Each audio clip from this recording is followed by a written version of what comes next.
जय हिंद दोस्तों। स्वागत है आपका अपने YouTube channel champ defence academy में। मेरा नाम है अमन शुक्ला और आज हम देखने वाले हैं एयरफोर्स एनडीए नेवी के कुछ प्रीवियस ईयर क्वेश्चन। तो चलते हैं अपने पहले क्वेश्चन की ओर। हमारा पहला क्वेश्चन है, किसी एपी के पी पदों का योगफल क्यू हो और क्यू पदों का योगफल पी हो तो उस एपी के पी प्लस क्यू पदों का योगफल क्या होगा। अब इसमें जो बच्चे अगर जीरो बोल रहे हैं तो मैं उनको बताना चाहता हूँ कि इसमें दो कॉन्सेप्ट होते हैं।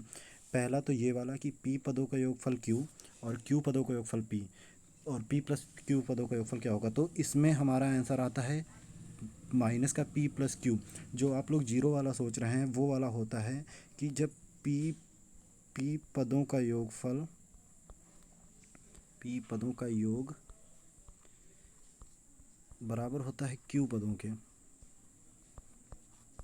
के योग के बराबर योग।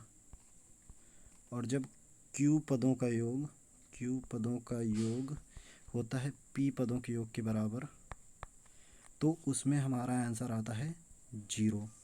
तो आई होप कि आपको दोनों कॉन्सेप्ट समझ में आ गए होंगे। तो चलते हैं अपने नेक्स्ट क्वेश्चन की ओर। हमारा नेक्स्ट क्वेश्चन है कि NC8 इक्वस टू NC4, तो n का मान क्या होगा। तो इसमें इसका कॉन्सेप्ट होता है कि सॉरी इसका होता है NCX बराबर NCY। तो इसको लिखते हैं, यहाँ पर लिखते हैं n equals to x plus y या फिर दूसरा लिखते हैं x बराबर y। तो इस क्वेश्चन में क्या बोल रहा है, NC8 इक्वस टू हो जाएगा NC4। तो देखते हैं, तो यहाँ से n की वैल्यू निकालनी है। n इक्वस टू क्या हो जाएगा 8 प्लस 4 इक्वस टू 12, यानी कि n इक्वस टू आ जाएगा 12। तो हमारा ऑप्शन नंबर 4 सही हो जाएगा। चलते हैं अपने नेक्स्ट क्वेश्चन की ओर। हमारा नेक्स्ट क्वेश्चन क्या बोल रहा है, हमारा नेक्स्ट क्वेश्चन बोल रहा है 1 + 2x + x² की पावर 20 के विस्तार में कितने पद होंगे। हमको टोटल टर्म निकालने हैं। तो इसका करते हैं। इसमें होता है कि ये लिखा है x प्लस 1 का होल ऑफ स्क्वायर,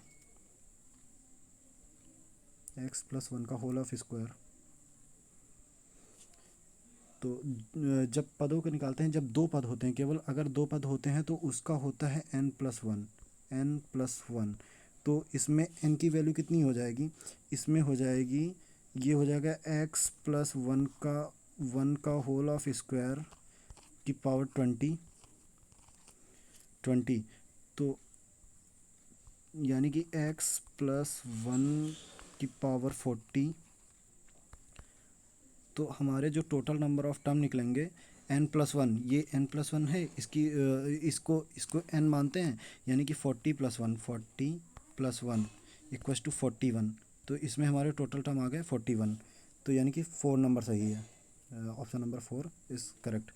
इसी में एक आता है जहाँ पर 3 टर्म होते हैं। जब हमको 3 टर्म दिए होते हैं,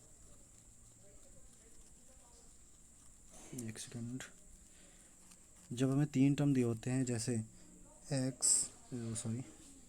x plus y plus z की पावर n, तो इसका फॉर्मूला होता है 1/2 n+1 n+2। ये होता है इसका फॉर्मूला। इसमें अगर 3 टर्म दिए होते हैं तो ये वाला फॉर्मूला लिखते हैं। अगर अगर 2 टर्म दिए होते हैं तो उसमें लिखते हैं n+1।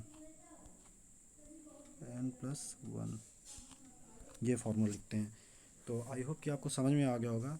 चलते हैं अपने नेक्स्ट क्वेश्चन की ओर। हमारा नेक्स्ट क्वेश्चन क्या बोल रहा है, हमारा नेक्स्ट क्वेश्चन बोल रहा है limit x tends to infinite sine x upon x। अब इसमें जो बच्चे इसका आंसर 1 दे रहे हैं, जो भी बच्चे इसका आंसर 1 दे रहे हैं, मैं उनको बता देता हूँ कि ये आंसर पूरी तरह से गलत है। इसका आंसर होगा 0। क्योंकि अगर इसमें दो कॉन्सेप्ट इसमें भी आते हैं। अगर लिमिट इन्फिनिटी की होती है तो साइन x या फिर बोले लिमिट लिमिट क्या होती है हमारी, इन्फिनिटी की होती है, इन्फिनाइट की होती है, limit x tends to infinite, या फिर होता है tan x। तो इनमें ये देता है 0। अगर लिमिट जो होती है लिमिट एक्स टेंस टू अगर ज़ीरो की होती है तब हमारा आता है साइन एक्स अपॉन एक्स या फिर tan x upon x equals to one आता है।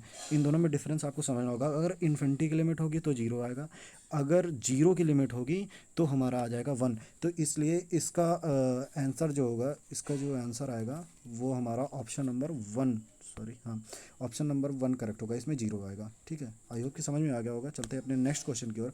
हमारा नेक्स्ट क्वेश्चन बोला है integration minus pi to pi sine की पावर 5x। ये डायरेक्ट प्रॉपर्टी पर है।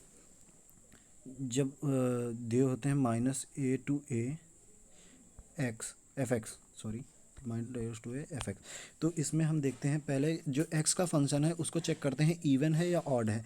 तो क्वेश्चन अपना ले लेते हैं minus pi to pi sine की पावर 5x। अगर यहाँ पर x की जगह माइनस एक्स रखेंगे तो हमें फंक्शन जो है वो माइनस का मिलेगा, नेगेटिव नेगेटिव यानी कि ऑड का मिलेगा। अगर फंक्शन ऑड का मिलता है हमें कभी भी, अगर हमें फंक्शन क्या होता है, अगर हमें भी कभी भी फंक्शन ऑड का मिलता है तो उसमें डायरेक्ट जीरो आता है। अगर अगर हमें बोल देता है इसी जगह, इसका दूसरा क्वेश्चन देखिए, अगर हमें ऑड फंक्शन ना मिलता, अगर हमें इवन मिलता तब क्या करते हैं हम लोग। तो आइए इवन वाला देते हैं, एक क्वेश्चन ले लेते हैं। जैसे हमने मान लो ले लिया minus pi to pi cos x. तो अगर यहाँ पर माइनस रखेंगे तो हमें पॉजिटिव फंक्शन मिलेगा, पॉजिटिव मतलब कि इवन फंक्शन मिलेगा।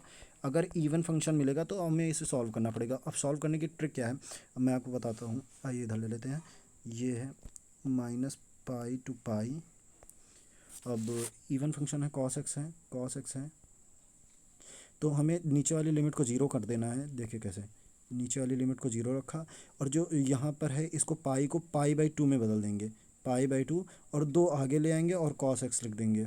ठीक है, अब इसके बाद इसका डेरिवेशन इंटीग्रेशन कर देंगे और हमारा आंसर आ जाएगा। ठीक है, तो आपको ये समझना होगा, आपको सबसे पहले क्या करना होगा इस क्वेश्चन में आपको पहले चेक करना होगा ऑड है फंक्शन या इवन है। बेसिकली अधिकतर ऑड फंक्शन ही देता है क्योंकि वहाँ पर टाइम नहीं होता है, तो ऑड ही फंक्शन देगा मोस्टली आपको। कभी कभी आ जाता है कि इवन फंक्शन आ जाता है तो उसको आपको सॉल्व कर लेना है। चलिए, तो इसका जीरो सही हो जाएगा। चलते हैं नेक्स्ट क्वेश्चन की ओर।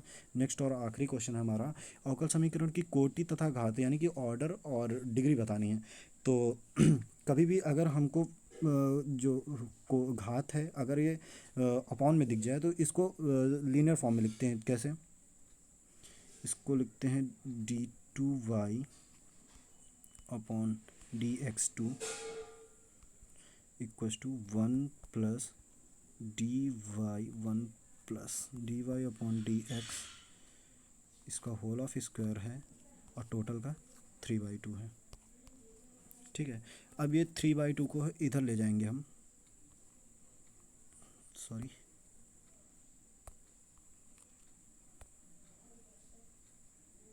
d2y अपॉन dx स्क्वायर की power square equals to one plus dy upon dx का स्क्वायर की पावर 3। अब इसमें ऑर्डर और जो डिग्री होती है यानी कि कोटि और घात, कोटि जिसकी ज़्यादा होती है उसी की घात लेते हैं हम। इसमें हम देखते हैं तो सबसे पहले देखिए आपको कोटि किसकी सबसे ज़्यादा नज़र में आएगी, इसकी आपको सबसे ज़्यादा कोटि दिखाई दे रही है d2y अपॉन dx स्क्वायर की।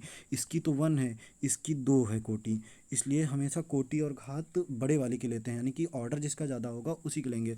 तो इसमें दो है इसका ऑर्डर और इसकी जो घात है, जो डिग्री है वो दो है, तो इसका जो आंसर हो जाएगा 2:2 हो जाएगा। अगर आपको गाइज आज के लिए इतना ही। अगर आपको वीडियो अच्छा लगा हो तो लाइक करिए, शेयर करिए, सब्सक्राइब करिए। जय हिंद दोस्तों, जय हिंद, जय भारत।